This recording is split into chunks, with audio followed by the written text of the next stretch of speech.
Welcome to part two of career path in sales and marketing for pharmacists. We did part one where we did an extensive differentiation between the medical part of pharma industry and the commercial part of the pharma industry, and how you as a pharmacist you're able to fit in each of them, and the skills that you need to be able to excel in each of them. And in this second episode, we are going to look at why a career in sales and marketing matters to you as a pharmacist, and the skill sets that you have that can set you apart in that particular space. And so we begin today's session. As I mentioned, it's a second episode of the 5-part series that I had indicated before, that this particular series will be covering in 5 parts. The first part being the medical versus the commercial side of the pharma industry, and now the second part, which I'm covering today, which is why a career in pharma sales and marketing. And then the third part of this series will be entry point into pharma sales and marketing, as I mentioned before. And the fourth part will be skill set needed in pharma sales and marketing. And lastly, the fifth part will be career progression in pharma sales and marketing. So let's delve in to the second title that I've highlighted in red. That is why a career in pharma sales and marketing. Also, as a way of beginning, it's important to be able to differentiate between the myth and the reality in the pharma space, especially when it comes to you as a pharmacist considering to step into a career path in sales and marketing. And of course, the myth has always been that you need a marketing or a business degree or a sales degree to be able to excel in marketing in pharma or sales in pharma. But the reality is that may not be the case, considering the uniqueness of pharma sales and marketing. And by and large, I want you to remember this slogan or quote, if you may put it that way, that doctors trust science and they don't trust slogans. And that's what gives you a cutting edge. And the quote is, doctors trust science, not slogans. That's your edge as a pharmacist. Sales and marketing in pharma is unique. It's very different. Perhaps I'll get time to do a differentiation between sales and marketing in pharma compared to what we call FMCG, fast moving consumer goods. They are very different. In fast moving consumer goods, of course, slogans will sell. But now when you come to pharma, you need to build trust, and trust is built by evidence based information or medical claims. And that is the science that doctors who are primary customers trust. So if you have a background, and I know you have a background as a pharmacist in medicine, you stand a bigger chance, or you have a higher chance of earning the trust of a doctor, because you've been trained in that particular space. You know the disease, you know pathogenesis, you know pharmacology, you know pharmaceutics, pharmacokinetics, pharmacodynamics, all those. And so that gives you a cutting edge. A summary of this slide is that you don't need business degree to excel, though it will be an added advantage. Of course, it will open your mind to the possibilities in the business space, but you don't need it to succeed as a sales rep or as a marketer in the pharma space. And so let's look at the skills that gives you a cutting edge as a marketing person in the pharma space. As a pharmacist, which skills do you have, and what are you able to transfer into this particular space? And so we'll be looking at your pharmacy training and be able to correlate that in the market space, how it applies in the sales and marketing space in pharma. And we begin by the drug mechanism mastery. In your entire 5-year training, as it is in Kenya, I'm a pharmacist and I underwent the 5-year training, BPharm training. You learn about the mechanism of action of the different molecules in the different therapeutic areas, and how this helps you to thrive in the marketing space. It's that it helps you to gain credibility with doctors. You're able to explain the mechanism of action of the drugs that you're selling. And an example could be the ARV regimen. Perhaps you've been given a portfolio that has antiretroviral regimen to be able to market, and how the mastery of the mechanism of action of these ARVs will help you is to build or to be able to explain the mechanism of action to clinicians. For example, if you've been given Kenyatta National Hospital as one of your customers, or the HCPs, healthcare professionals working in Kenyatta National Hospitals, as one of your customers, then it will be easier for you to explain because you've been trained in mechanism of action of the different drugs. Secondly, patient counseling is one of the things that you are trained in school, because your profession, or in the line of practicing your profession, you interact with patients. It could be at the community pharmacy, or it could be at the hospital pharmacy. And in fact, this you did, or you'll be doing if you are yet to do during your internship. You interact with patients, and counseling is part of that service that you're delivering as a pharmacist.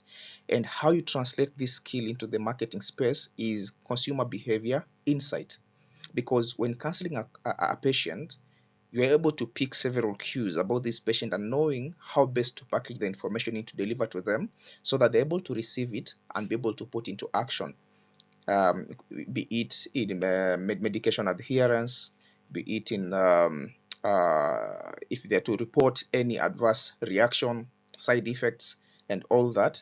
So this will help you in consumer behavior insight. You need this skill to be able to study your consumer and be able to position your product appropriately so that they're able to adopt. Thirdly, the regulatory knowledge that you are taught. In school, you are taught about pharmacy law and ethics, and how this can translate into the marketing space. It's the compliance first promotions. Remember, I'd mentioned that pharma sales and marketing is very different from FMCG, fast moving consumer goods, and it's guided by or it's regulated by the Pharmacy and Poisons Board. We have guidelines that dictate how you're supposed to do promotions within the pharma space. And so if you have knowledge in the regulatory space or with regards to pharma, then it becomes easier to navigate the PPP guidelines for drug launches, promotion, material development, and all that. Fourthly, inventory management knowledge, and that's talking about supply chain optimization. In pharmacy, we were taught, in my 5th year, we were taught about inventory management and pharmacy leadership and management. We were taught about inventory management, and translating this in the marketing space, it speaks to the area of supply chain optimization. And this will help you to reduce stockouts of your products, especially in the sales channels that you are targeting. It could be pharmacy, it could be the hospitals, institutions. So having the knowledge on inventory management helps you to prevent stockouts, because a product going out of stock in the market could mean a lot. It could even mean being replaced by your competitor, and by the time you regain your lost ground, you'll have wasted time and lost revenue. So it's important to have that knowledge on inventory management. So you could be asking yourself, what are the career paths that are available for me in this particular space? You're just about to get done with your studies at undergraduate level, or you are in your internship, about to complete your internship, or you're already done with your internship and now you're trying to navigate the entry level career progression in your space. So what career paths do you have as a pharmacist aspiring to get into the sales and marketing space? Number one, we have what we call the entry level point. And the entry level into the sales and marketing space, it's medical sales representatives. They are referred to as MRs, sometimes MSRs. So these are medical sales representatives, and they're the ones who engage with healthcare professionals to promote the products, to inform the healthcare professionals about their molecules, build the science knowledge among healthcare professions about the molecules. And then the mid-level of this career is the product manager, where you become a product specialist. You know you have the knowledge about your product. You train the medical sales representatives. You come up with the brand plans. You come up with the strategic plans for your product. You lead key opinion leader engagement in the medical space. That is a product manager. And then now we have the senior level, where you become a marketing director. And of course, you can go on and even become a CEO of a company. So this could be the questions you could be asking yourself. Some of the questions could be asking yourself. For example, will I waste my clinical knowledge if I decide to venture into sales and marketing? No, the answer is no. You won't waste your clinical knowledge. In fact, you'll amplify it. And an example is your understanding of malaria drug resistance, which may shape the prevention campaigns that you may come up with to reach millions of people. So it amplifies your clinical knowledge. In fact, you need it. You need your clinical knowledge to thrive in this space. Another question you could be asking yourself is, can I compete with business graduates? Well, you can't compete with business graduates. The reason is because you're playing a different game. You're playing at a totally different levels. For example, the business graduates who've done MBA, maybe they did an undergraduate in business management and then they went to do a master's in business administration. Primarily, they study markets. But you, as a pharmacist in the sales and marketing space, you study molecules and human behavior, and that informs the strategy you come up with. It informs the kind of product business plans, product strategic plans that you come up with. So here we have 5 steps you can follow to start or to launch your career in sales and marketing. Number one is to skill up. And of course, you don't need to finish or to get done with your undergraduate for you to begin skilling up. You can check free courses on platforms such as Coursera or Udemy or Pharma marketing that may help give you an orientation of what you expect to get in that particular space when the time comes. Step 2 is to build proof. Begin interacting with marketing materials. I know as a student, when you go for internship or attachment or practicing, you get to interact with medical sales representatives that leave the literature behind that you can be able to refer whenever you need information with regards to their products. So spend some time to go through those materials, familiarize yourself, and try to think, if I was to reinvent this to communicate better, how am I or how will I be able to do it? So that is building proof. And then number 3 is networking, very important. Join professional forums. For a pharmacist, consider being an associate member of Pharmaceutical Society of Kenya, and that will give you an opportunity to engage with professionals within the PSK. You'll be able to go for meetings, conferences, and through that, you build a pool of network that will be able even to mentor you in sales and marketing space. I remember when I began interacting with the PSK, who was when I was in my 3rd or 4th year, that's when I began putting my steps into the professional space, and I made very good networks that are still alive to date and really, really helpful. Step 4 is to follow, and by following I mean following Kenyan pharma marketing leaders on LinkedIn. You will find plenty of them on LinkedIn, and they share insights with regards to pharma marketing and sales. And through those articles, it will open up your mind on what to expect when you step into that particular space.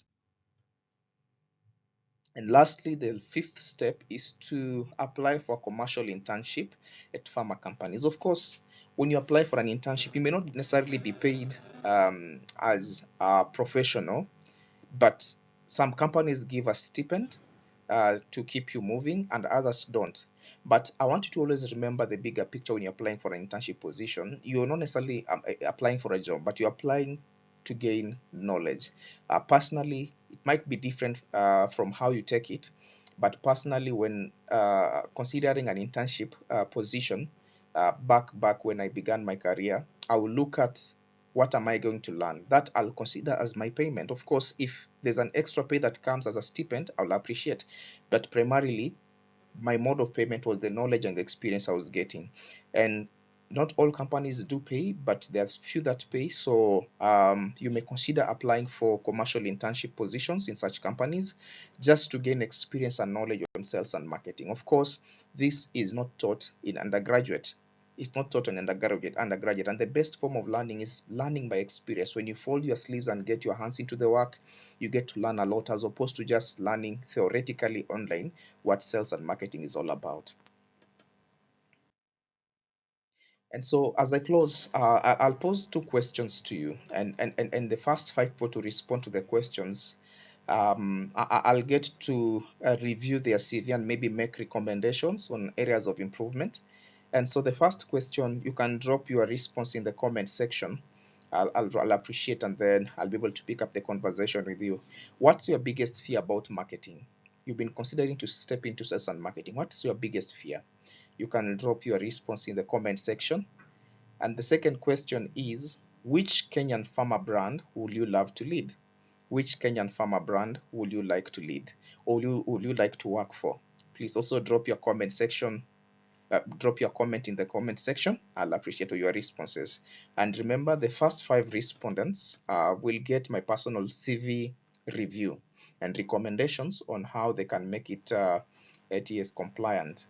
Thank you so much. Please remember to subscribe to this YouTube channel. Click the notification button and also the bell so that you get to be notified whenever I put up any new video. And remember, you can share this video or this resource with any of your friends who is interested in getting into the pharma sales and marketing space.